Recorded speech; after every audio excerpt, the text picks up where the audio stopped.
Okay, so I decided to do something a little bit different, bring back my podcast. With this podcast, obviously, my focus was and is still to talk about, performance, health, nutrition, all that kind of stuff.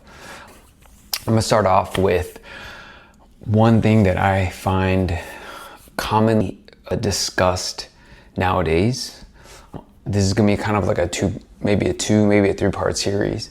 We typically hear some common questions and want to know more information, but also a discussion on osteoporosis and osteopenia.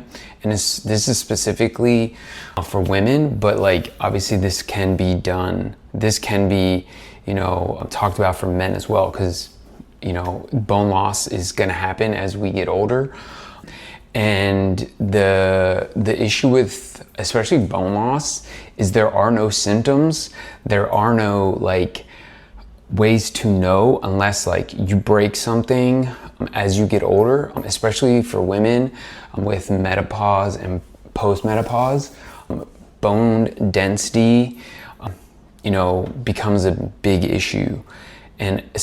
And osteopenia becomes a big issue, which is the muscle loss. So I'm going to just go through some studies that will kind of discuss, what happens, and then why it happens, and then how quick it can happen. And so we're going to start off with some, information about our osteoporosis.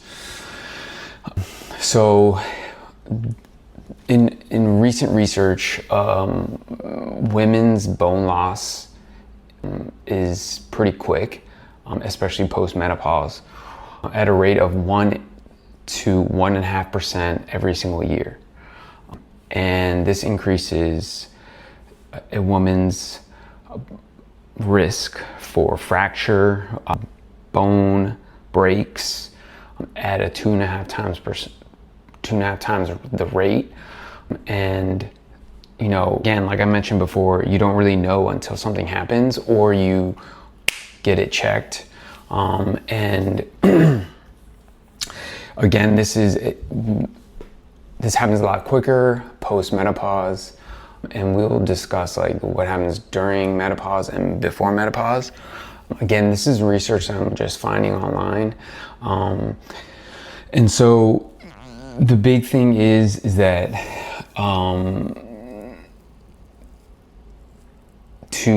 this happens because of obviously hormones, and very simply said, it's just the part of aging. Okay, and I don't want to dive deep into too much of the what happens here, what happens there type of thing, but it's something that happens as you get older, and the way to combat that will be discussed now. So next, over 2 million women across the globe have had osteoporosis post-menopause. And again, you can lose about 1/5 of your skeletal muscle in this window, skeletal mass in this window. And again, you don't know.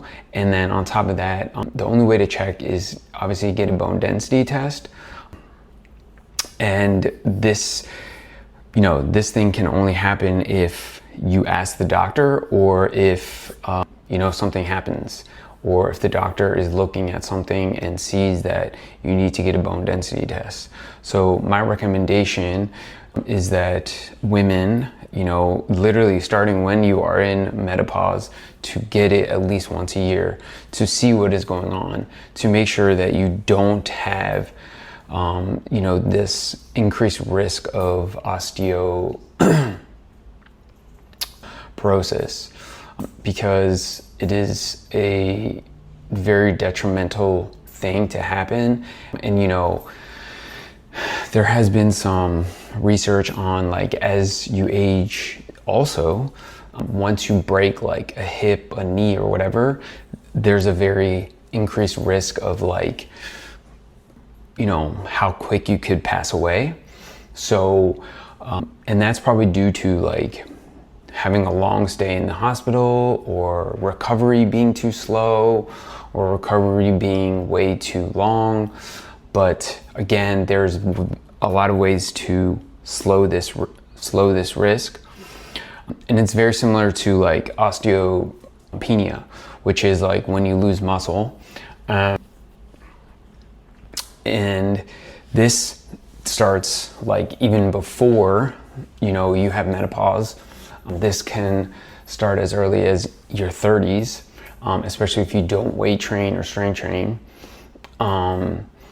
And again, like once you hit like 50, you start to lose almost like 2% of your muscle mass a year. Strength will drop as well, obviously, because you're losing muscle mass. And, at that point, especially for women with postmenopause, you start to lose bone density and muscle at the same time.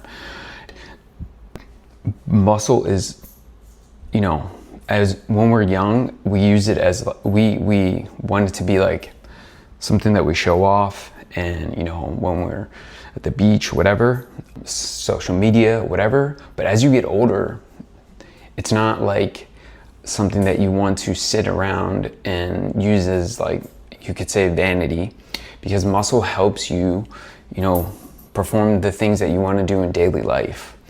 And most people will, play around with doing like yoga and play around doing like Pilates, and those things are great. I'm not going to discount those things as ways to help with, your mobility and your, certain core activities, but those things are not going to help you build muscle. Unfortunately, those things, just the way that they are done, don't help women and men build enough muscle to maintain enough muscle to do the things you want to do in a daily in daily life. And so for me, to the biggest thing is the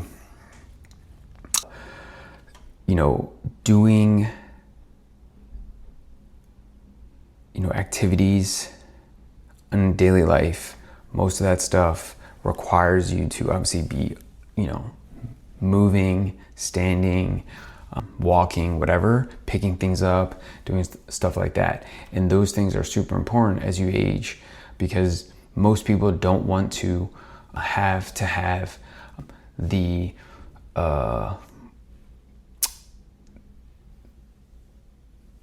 need for somebody else to help them in their independence. They want to keep that independence. And so for me to, mention these two things are critical for, just aging, and helping you maintain that independence is super important.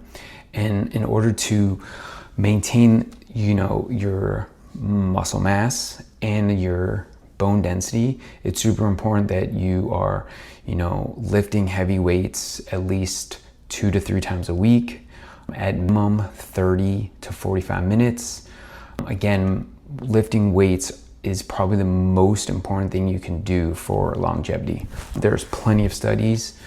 This one here from Watson in 2018, randomized trial, talks about how women who lifted weights built bone in exact places that you would normally break, which are typically the spine, the hips.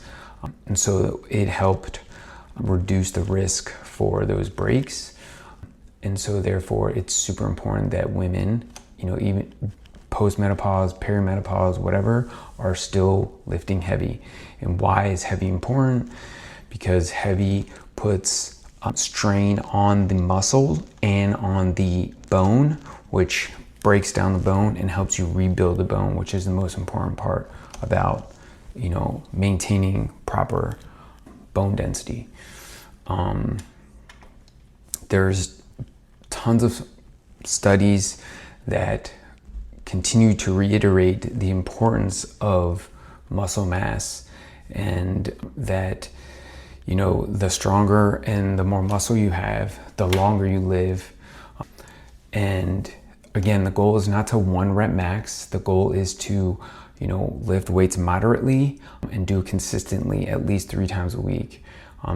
Therefore, this will help you, you know, reduce risk of breaks, reduce risk of muscle loss, and help you maintain that independence that most people want as they get older. So again, this is for mostly women that, and you can say men that focus, that the focus should be on, to maintain that independence. It's important that you continue to strength train 3 to 4 times a week. Again, based on your availability. So if it's only 2 times a week, that's great. And at least 30 to 45 minutes a day will help you maintain that independence, help you lower the risk of osteoporosis, lower the risk of osteopenia, and again, help you, you know, continue to live a fulfilling life.